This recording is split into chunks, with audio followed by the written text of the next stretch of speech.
Muito bem, nós estamos aqui para mais um programa nesse canal do YouTube, onde estamos gravando um comentário bíblico para você de cada livro da Bíblia.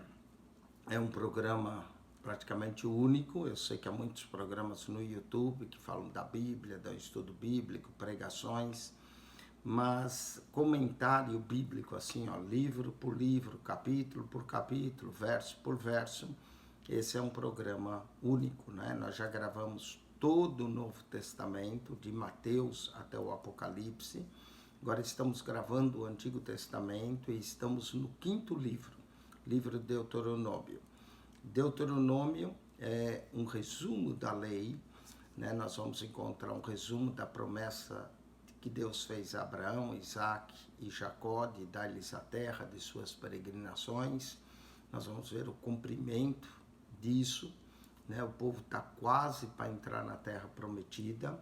Moisés pronunciou esse discurso, né, que é o Deuteronômio, que está escrito para nós nas planícies de Moabe antes de entrar na terra prometida. Moisés não vai entrar, o livro vai acabar com a morte de Moisés no último capítulo, mas é os discursos e a palavra do Senhor através de Moisés para o povo.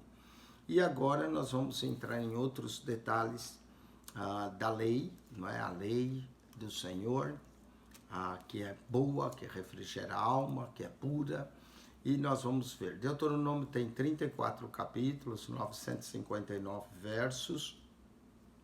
Capítulo 21, nós vamos ter a expiação por uma morte cujo autor é desconhecido. Né? Se alguém aparecer morto, ninguém sabe quem o matou. Então, vamos ver qual que era a expiação que se deveria fazer. Vai também falar acerca da mulher prisioneira, o direito do primogênito.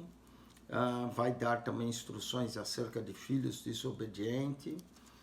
Como é que os cadáveres devem ser tirados do patíbulo, e a caridade para com o próximo, capítulo 22, acerca de vestes de homem e de mulher. A mulher não podia usar vestes de homem, nem os homens de mulheres, apenas para diversos pecados cometidos que os homens poderiam cometer com mulheres. Então, capítulo 21 e 22, bastante interessante, descrição de diversas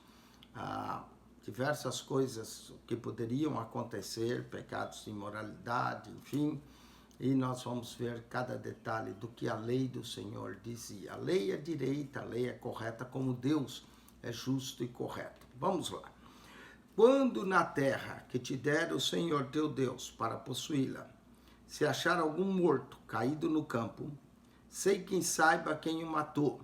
Então note, poderia encontrar um corpo de um morto, estava caído no campo, ninguém soube quem o matou. Então sairão os teus anciões e os teus juízes e medirão o espaço até as cidades que estiverem ao redor do morto. Então, por exemplo, o morto está lá no campo, tinha uma cidade para o norte, outra para o sul, outra para o leste, oeste. Eles sairiam e mediriam os passos que haveria, né, a distância que haveria, o espaço até as cidades que estiverem ao redor do morto. Verso 3, e na cidade mais chegada ao morto, então olha só, a cidade que fosse mais próxima ao morto, os anciões da mesma cidade tomarão uma bezerra da manada que não tenha trabalhado, uma bezerra nova, que não tenha puxado com o jugo. Eles tinham que fazer expiação por aquele pecado. A cidade mais próxima, onde o morto foi encontrado, os anciões daquela cidade iriam fazer expiação por aquele pecado. E os anciões daquela cidade trarão a bezerra a um vale áspero, que nunca foi lavrado nem semeado, e ali naquele vale degolarão a bezerra. Então, quem que ia morrer no lugar do vingador, né, de sangue? Por exemplo, se soubesse quem era, então era vida por vida. Mas como eles não sabiam, então a cidade mais próxima iria pegar uma bezerra, iria levar a um vale onde não foi usado para plantar, para semear, né? Não foi lavrado nem semeado, o vale era áspero. e ali naquele vale vão degolar o bezerra. Então se achegarão os sacerdotes, filhos de Levi, pois o Senhor teu Deus escolheu para servir e para abençoar em nome do Senhor, e pelo seu dito se determinará toda demanda e toda ferida. Então eles iriam trazer para degolar, mas chegariam os sacerdotes que iriam definir o que deveria ser feito no nome do Senhor. E todos os anciões da mesma cidade, mas chegada ao morto, lavarão as suas mãos sobre a bezerra degolada no vale. Então eles iam lavar as mãos com o sangue daquela bezerra, não é? Então, conforme degolava a bezerra, caía nas mãos deles, eles iam lavar as suas mãos com o sangue da bezerra para eles ficarem inocentes daquele corpo de morto. E protestarão e dirão: as nossas mãos não derramaram esse sangue e os nossos olhos não viram. Então o homem apareceu, os anciões teriam obrigação de lavar as suas mãos, dizendo: as nossas mãos não derramaram esse sangue, nem nossos olhos o viram. Verso 8: se propício ao teu povo que tu, ó Senhor, resgatasses, não ponhas o sangue inocente no meio do povo de Israel, e aquele sangue lhe será expiado. Então, eles faziam isso, oravam e pediam que o Senhor não pusesse aquele sangue sobre a cidade deles, né? Não vingasse aquele sangue, lavando as mãos, e tinha que declarar que os olhos de fato não viram. Então, se alguém tinha visto, já não seria um crime que ninguém tinha visto, teria testemunha, mas não houve testemunhas. O corpo apareceu morto, né, de um homem, de uma mulher, de uma criança, fosse lá o corpo que fosse. Ninguém sabia quem o matava. Mediria a distância da cidade mais próxima. A cidade mais próxima traria um bezerro, uma bezerra, na verdade, para degolar a bezerra, né? Tem que ser uma bezerra. Iriam degolar com sangue, iriam lavar as mãos e testificar que eles não eram culpados, nem os olhos viram. Assim, verso, tirarás o sangue inocente do meio de ti, pois farás o que é reto aos olhos do Senhor. Então era feita uma expiação, um sacrifício de expiação. O bezerro não podia aguentar carga, o lugar também onde era escolhido para fazer expiação tinha que ser um lugar que não foi semeado, um vale áspero, né? E ali se fazia a expiação. Vamos ver agora outra do verso 10 ao 14, acerca da mulher prisioneira. Quando saíres a peleja contra os teus inimigos, e o Senhor teu Deus os entregar nas tuas mãos, e tu deles levares prisioneiros, né, iam levar as mulheres prisioneiras, e tu entre os povos vires uma mulher formosa à vista, e a cobiçares, e quiseres tomar por mulher, então a trarás para a tua casa, e ela rapará a cabeça, e cortará as suas unhas. Veja bem, eles foram à peleja, lá na peleja contra os inimigos, viu uma mulher formosa, e ele quer tomar essa mulher, e cobiçou, deseja aquela mulher, então trarás para a tua casa, ela rapará a cabeça, cortará as suas unhas, e despirá a veste do seu cativeiro, e se assentará na tua casa, e chorará seu pai ou sua mãe um mês inteiro. E depois entrarás a ela, e tu serás seu marido, e ela tua mulher. Então era possível, nesse caso, um homem casar-se com uma mulher. Eles deveriam casar entre eles. Mas ele foi à peleja, viu essa mulher, achou essa mulher formosa à vista, queria casar-se com ela, então ele raparia a cabeça, cortaria as unhas, né, traria a mulher iria tirar a veste do seu cativeiro, a mulher seria dado o direito de chorar um mês inteiro, o pai, a mãe, e aí depois ela se tornava sua esposa.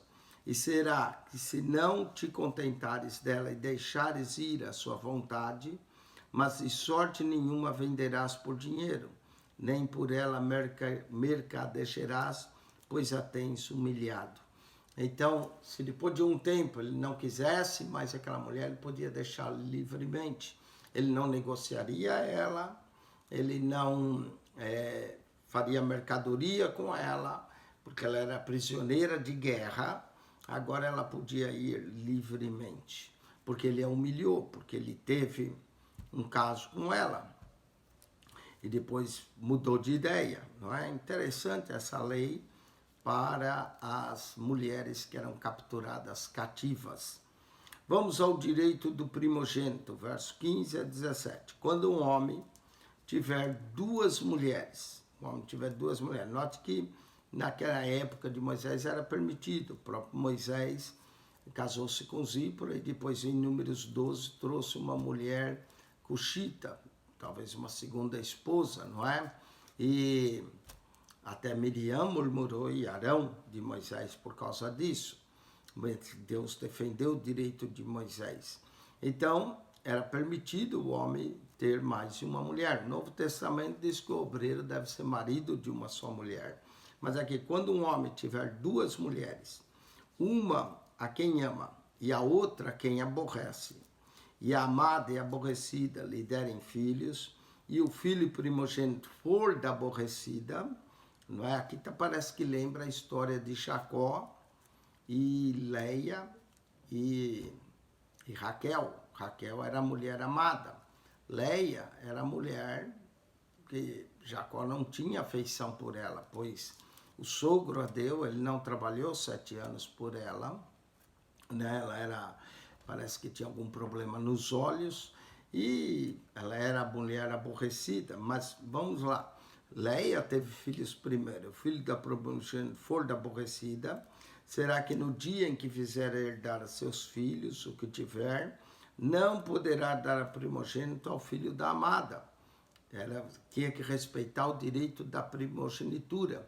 No caso, o direito de primogenitura de Jacó era Rubem, mas Rubem também subiu à cama do seu pai e por isso perdeu a sua primogenitura. Adiante do filho da aborrecida, que é o primogênito. Né? Então, ele não poderia, o filho primogênito era da aborrecida, ele não podia tirar a primogenitura daquele filho para dar ao filho da sua mulher amada.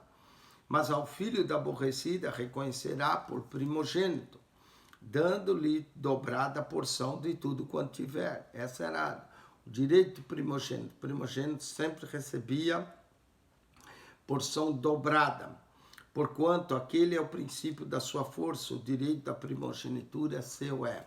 E às vezes o primogênito também se tornava chefe de seus irmãos.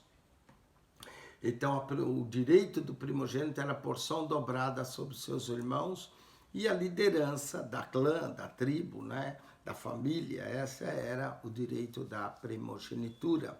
Deuteronômio 21, 15 a 17, o direito da primogenitura. Vamos falar acerca dos filhos desobedientes. A lei punia o filho que não honrasse pai e mãe. Era parte dos 10 mandamentos. Honra teu pai e tua mãe, para que se prolongue seus dias sobre a terra que o Senhor vosso Deus vos dá.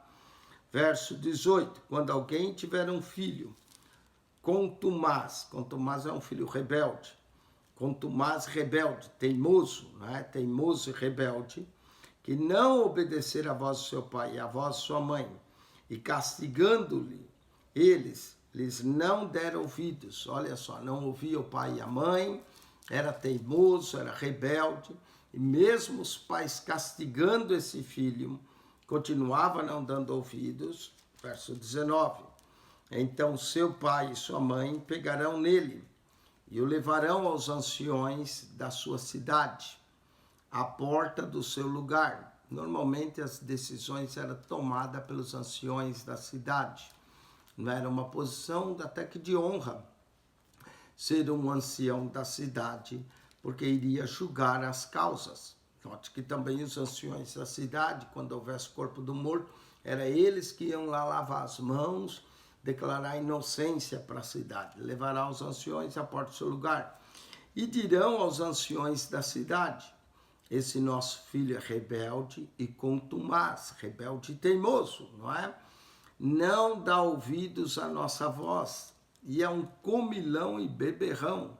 Quer dizer, além de tudo, era um preguiçoso que ficava na casa dos pais, só comendo e bebendo. Então todos os homens da sua cidade o apedrejarão com pedras. Por isso que filho que não honrasse pai e mãe, a vida era curta, né? Então por isso diz, honra teu pai e tua mãe para que se prolongue, porque olha só aconteceria, todos os homens da sua cidade o apedrejarão com pedras, até que morra, e tirarás o mal do meio de ti, porque todo Israel o ouça, para que todo Israel o ouça e tema. Então, dessa forma, os filhos sabiam que deviam obedecer seus pais. E o filho que era teimoso e rebelde para com a voz do pai ou da mãe, o que ia enfrentar era o apedrejamento dos anciões da cidade, não é? Verso 22 do capítulo 21 agora. Quando também algum houver pecado digno de juízo de morte e haja de morrer, e o pendurares no madeiro. Às vezes a morte era por apedrejamento, outras vezes a morte era por o sangue inocente, não é? Alguém matou, então o vingador o matava, derramando o seu sangue, para livrar o sangue que foi derramado primeiro, e também poderia a pessoa ser colocada no madeiro. Isso lembra Jesus, que foi colocado no madeiro pelos nossos pecados. É interessante quando nós lemos o Evangelho de João, diversas vezes eles pegaram em pedra para o apedrejar. No final do capítulo 8, no capítulo 10, queriam apedrejar Jesus, mas no final eles colocaram ele no madeiro. Quando também alguém houver pecado digno do juízo de morte e haja de morrer e o pendurar isso no madeiro, note que pendurar no madeiro a pessoa não é só coisa dos romanos. Até em Israel se fazia isso, pendurava a pessoa numa árvore, poderia ser pendurada numa árvore, não é? Então, pendurares no madeiro, o seu cadáver não permanecerá no madeiro, mas certamente o enterrarás no mesmo dia. Foi o que aconteceu com Jesus pela Páscoa, diz que tiraram o seu corpo do madeiro para o sepultá-lo.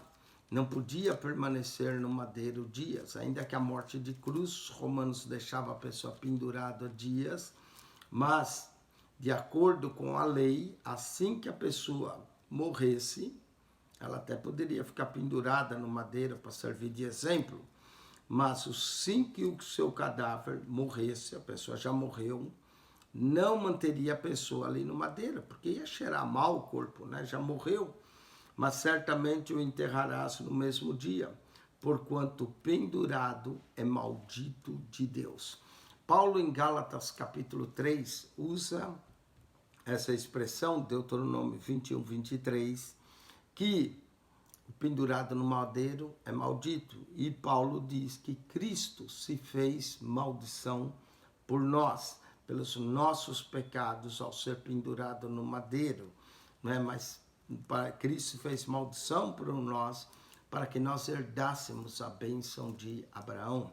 Ao fazer maldição por nós, sendo ele justo, perfeito, santo, ele foi o sacrifício perfeito pelos pecadores, né? Então, justamente Deuteronômio 21, 23, seu cadáver não permanecerá no madeiro, mas certamente enterrará no mesmo dia, porquanto o pendurado é maldito de Deus. Assim não contaminará a sua terra, que o Senhor teu Deus te dá em herança, não contaminará. Então a pessoa poderia ser pendurada num madeiro, numa árvore, né?